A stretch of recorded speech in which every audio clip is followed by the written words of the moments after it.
प्रश्न पूछ रही हैं, 7 चक्र जो हमारे शरीर में है, क्या भक्त को इन पर कुछ ध्यान करने की आवश्यकता होती है? हमारे सब कुछ ध्यान का विषय। गौर वरण सावल चरण रच मेहंदी के रंग, 3 तरुवन तर लुठत रहे रति जुत कोट अनंग। ये सत खट चक्र भेदन करना, ये सब ज्ञानियों का विषय, योगियों का विषय। हम जिस मार्ग के पथिक हैं उस मार्ग से चले। बहुत मतलब अगर हम बुद्धि को दौड़ाएंगे तो पार नहीं पाएंगे। नैष्ठिक ब्रह्मचर्य के समय ये साधना गुरु कृपा से कुछ दिन करने का अवसर मिला कि कुंडलनी जागरण का। अगर कुंडलनी जागरण के समय थोड़ी भी चूक हो गई और उसका मुख नीचे को हो गया तो महान बेचारी भ्रष्ट हो जाएगा। ये कोई साधारण खेल थोड़ी है। जरा सी चूक हुई कि हालत बिगड़ जाएगी, प्राण वायु बिगड़ी कि हालत बिगड़ जाएगी। काहे को मतलब, और फल क्या है उसका? उसका फल क्या है? अगर संपूर्ण आप चक्रों का भेदन करके ब्रह्मरंध्र का भेदन कर तो आप मुक्त हो गए। और यहाँ मोक्ष कड़वी लगती है, ऐसा मासूक है। गौर वरण सावल चरण रच मेहंदी के रंग, 3 तरुअंत लुठत रत जुत कोटिया रंग। भटको मत, राई के सम चलती होत और की ओर। हमें सिर्फ प्रिया प्रीतम से मतलब है, अपने से भी नहीं। ये चक्र चुक्र से भी मतलब नहीं है, हमें सिर्फ प्रिया प्रीतम से मतलब है। हमारे मार्ग में मैं का विस्मरण करके प्रिया प्रीतम में तन्मय हो जाना, उनके चिंतन में, उनकी लीला में, उनके गुण में, सब अपने आप हो जाता है। जो दिव्यताएं है ना वो अपने आप जागृत हो जाती है। इधर उधर भटके नहीं साधक, नहीं तो बहुत बड़ा जंगल है, फिर निकलना मुश्किल हो जाता है। रूप किशोर शरण जी, महाराज जी, आपने कहा है मुझसे गुरु अपराध बन रहा है कि सुबह नियम के अनुसार 4 बजे उठ नहीं पा रहा हूँ, इसलिए आपके दंड का अधिकारी हूँ और आपसे जल्दी उठने के लिए बल के लिए प्रार्थना। हाँ, हम सुबह आके तुम्हें रोज तो उठाएंगे है नहीं। अब उसके लिए आपको ही नियम लेना होगा। और वो ये सब दंड की बात इसमें नहीं है। इसमें हमें व्याकुलता लानी चाहिए कि मतलब 4 बजे उठना कोई आश्चर्य वाली बात थोड़ी। आश्चर्य की बात है 1:30-2 बजे उठना। आश्चर्य 11 बजे सोए और 1:30-2 बजे उठ गए, उसमें तो थोड़ा लगता है कि आश्चर्य। 4 बजे उठना कोई आश्चर्य की बात है? 4 बजे तक तो न जाने कितना भजन हो जाता है साधकों का। एक साधक है 3-3:30 बजे परिक्रमा हो जाती है, वृंदावन के गृहस्थ हैं। अब आप 4 बजे उठने के बाद, ये तो आपको संकोच होना चाहिए, आपको जलन होनी चाहिए कि मैं 4 बजे नहीं उठ पाता। तो इसके लिए आपको सावधान होना पड़ेगा ना, आपको जलन पैदा करनी पड़ेगी, आपका संकल्प दृढ़ होना चाहिए मुझे 4 बजे उठना है। तो ढिलाई नहीं करना चाहिए, ढिलाई करने से बात नहीं बनती। नींद ही नहीं आएगी, अभ्यास हो जाए ना तो फिर नींद नहीं आती। नींद से जो इंद्रियों को पुष्टता मिलती है वो उससे कई गुना बढ़कर पुष्टता भजन से मिल जाती है। पर अभी तक भजन का हमारे अंदर भाव नहीं आया ना, इसलिए ऐसा है। नहीं तो ऐसा भी कई बार होता है कि नींद जैसे नहीं आई तो जैसे शांत बैठे हुए तो इंद्रियों को बल मिल जाएगा, नाम चिंतन से भजन से वो बल मिल जाएगा। वो ऐसा नहीं होगा कि 10 दिन नींद नहीं आई तो आप विक्षिप्त हो जाए, ऐसा नहीं होगा। आनंदमय स्थिति बनी रहेगा और एक नशा चढ़ेगा नाम का। तो थोड़ा समय से थोड़ा और पतले बनने की कोशिश करो, थोड़ा मोटाई बढ़ रही इसलिए नींद आती। इसका भी है, प्राण स्थूल होना, शरीर बहुत मोटा हो जाना, इससे क्या है कि नींद आदि प्रमाद आदि स्थितियां आती है। सुखाओ, कई बार भोजन पाते हो? है? हाँ, तो ब्रह्मचारी भी हो ना कि संशय है भी नहीं? शर्माओ मत, अपने सब घर के हैं। महाराज जी मैं कोशिश करता हूँ महाराज जी आपके बल से। नहीं, आपके द्वारा कोई चेष्टा नहीं होनी चाहिए। चेष्टा होना और स्वाभाविक होना, इसमें अंतर है। स्वाभाविक में कोई बंधन नहीं है। जैसे आप सो गए, आपकी कोई ऐसी लीला हो गई, इसलिए बंधन नहीं कि हमारा बंधन है कर्तृत्व और भोक्तत्व भाव। सूक्ष्मता से समझना। अब हमने किया नहीं, संकल्प किया नहीं, कोई चेष्टा की नहीं, कुछ भी हो रहा तो नाशवान शरीर तो ऐसे ही होता रहेगा, सड़ेगा, गलेगा, मरेगा, इसके प्रति नहीं। जो हम इसको लेके कर रहे हैं, इसको लेकर जो आनंद वृत्ति बना रहे हैं, ये हमारे बंधन का कारण। साधक उसमें चिंतित ना हो कि वो सो रहा है कुछ ऐसा, तो उसमें कोई विशेष, क्योंकि हमारा बंधन है कर्तृत्व और भोक्तत्व। आपने किया, उसका सुख लिया, ये बंधन का कारण। इस पर सुधार कर लीजिए और इसको मतलब देख लीजिए जहां आपसे त्रुटि हो रही, और थोड़ा उपवास की तरफ दृष्टि रखिए, कम भोजन पाइए। तो बहुत जल्दी ज्यादा शरीर को अपना ना माने, निरपेक्ष उचित भोजन, उचित वस्त्र, इसके बाद कड़ा शासन। देखो, जब पता चल जाए कि ये नौकर भागने वाला है तो मालिक चतुर क्या करता है, उसे डट के काम कराता है। भाग तो जाएगा ही, जितना करवा लो। ऐसे ही जब पता चला कि मरेगा, ये छोड़ेगा हमें, अब डट के इससे काम ले लो। रात मुझे ये छूना है, मुझे सूंघना है, मुझे ये करना है, और जीव पागल बना हुआ परेशान। बादशाह मंत्री की सलाह में फंस करके नौकर बना हुआ है।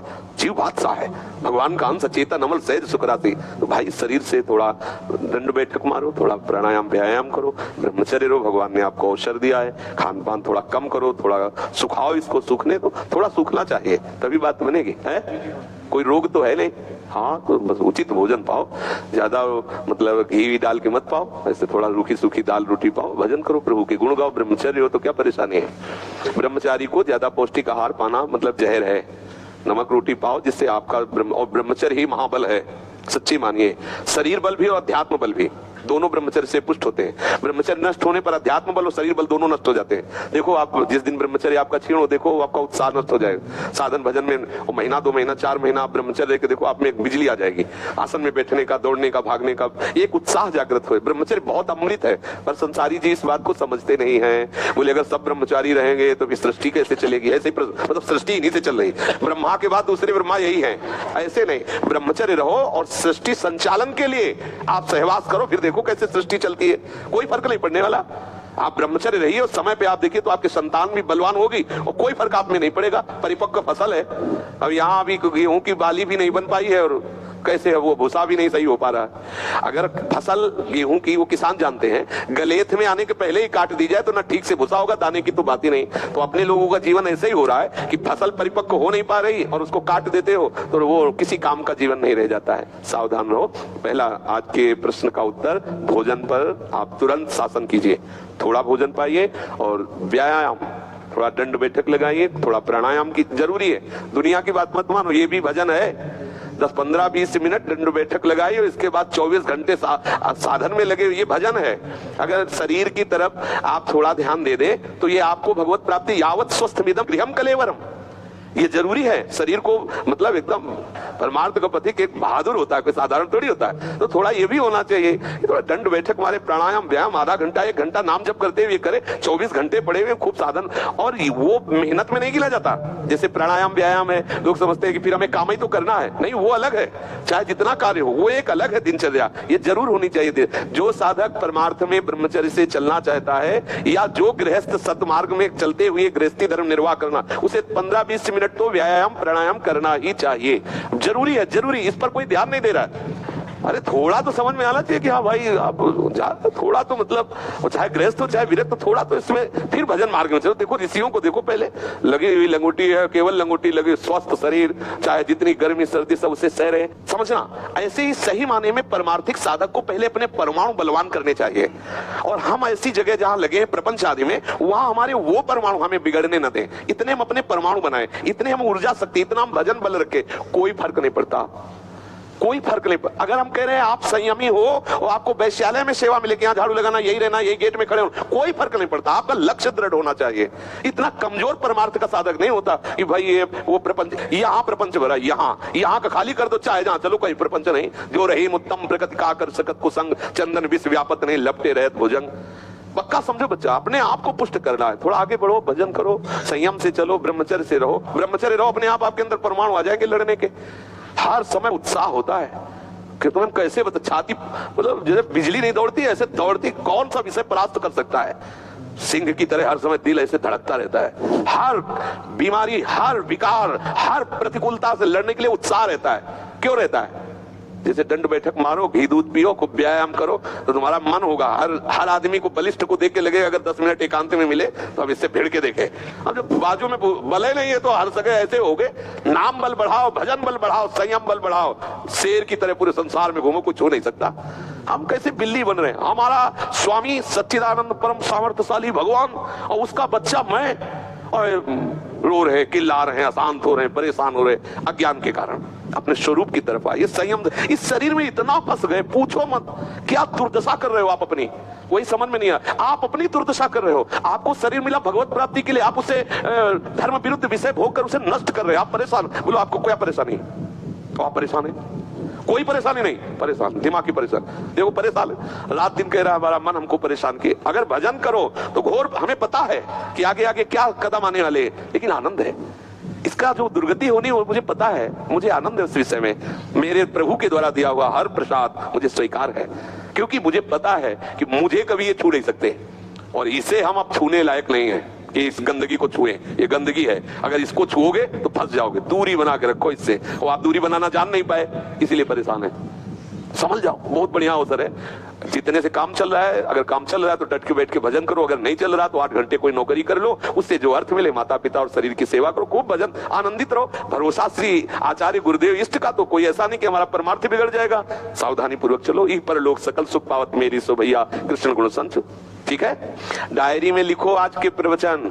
मुझे कम भोजन करना है, रोज 20 मिनट व्यायाम करना है, मुझे ब्रह्मचर्य खंडन करने वाली कोई चेष्टा नहीं करनी है, मुझे हर समय नाम जप करना है, नौकरी करते हुए भी भगवत विस्मरण नहीं होने देना। अभी महात्मा बन जाओगे। महात्मा का मतलब केवल वेश्य नहीं है, महात्मा का मतलब हृदय से है। अगर हृदय हमारा प्रभु के चिंतन में है तो हम महात्मा। देखो प्रभु विभीषण जी से कह रहे हैं, महामंत्री हैं विभीषण, रावण के महामंत्री हैं और वैसे भाई भी हैं, कह रहे तुम सारीखे संत प्रिय मोरे, धरऊं देह नहीं आन। विभीषण जी तुम्हारे जैसे संत ही हमें परम प्रिय है, तुम जैसे संतों के कारण ही हम अवतार धारण करते हैं। अब विचार करो, न लाल पहले, न पीला पहले, न कोई वैरागी धारण वेश धारण किए हुए महामंत्री हैं, रावण के महामंत्री, रावण के अनुज है, छोटे भाई हैं, लेकिन इतना प्रेम भगवान से कि भगवान कह रहे तुम सारीखे संत प्रिय मोरे। वो हर कोई बन सकता है, भेष से ही थोड़ी मतलब है। आप इस वेश में रहते हुए, आप गृहस्थ में रहते हुए, आप स्त्री या पुरुष जो भी शरीर उसमें रहते हुए आप सर्वतंत्र स्वतंत्र भगवान को अधीन कर सकते हो। बस इतने हम खत्म हो चुके हैं शरीर राग में कि हमारे अंदर उत्साह ही नहीं रह गया। बैठे बैठे प्रिया प्रीतम का जहां चिंतन होना चाहिए, तहां विषयों का चिंतन, शरीर का चिंतन। थोड़े दिन बाद डिप्रेशन में पहुंच जाएगा,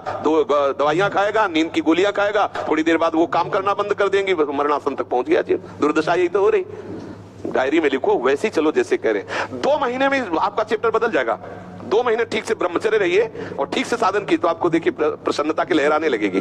जब हम सतमार्ग में चलते हैं तो भगवत विधान से आनंद आने लगता है, और जब हम धर्म विरुद्ध चलते हैं तो चाहे जितने ज्ञान बघारो अंदर जलोगे, क्योंकि वो विधाता ऐसा विधान रचेगा कि आप फंसे रहोगे। आप बेमतलब अपने आप में अपने आप से जलोगे, दूसरा कोई जलाने वाला नहीं। और अगर अपने आप में आनंदित हो तो पूरा विश्व निंदा करे, पूरा विश्व खिलाफ हो, पूरा विश्व उसका विरोधी हो, कुछ नहीं बिगड़ने वाला। विश्वपति है हिरण्यकश्यप, 5 वर्ष का बालक प्रहलाद, क्या बिगाड़ लिया? विश्वपति है, कोई त्रिभुवन में नहीं कुछ के सामने खड़ा हो सके। हिरण्यकश्यप अगर कोई खड़ा हो सकता है तो सिर्फ हरि, किसी की ताकत नहीं सामने। 5 वर्ष के बालक से भयभीत हो गया, सोचने लगा कि मरेगा कैसे। मुझे लगता है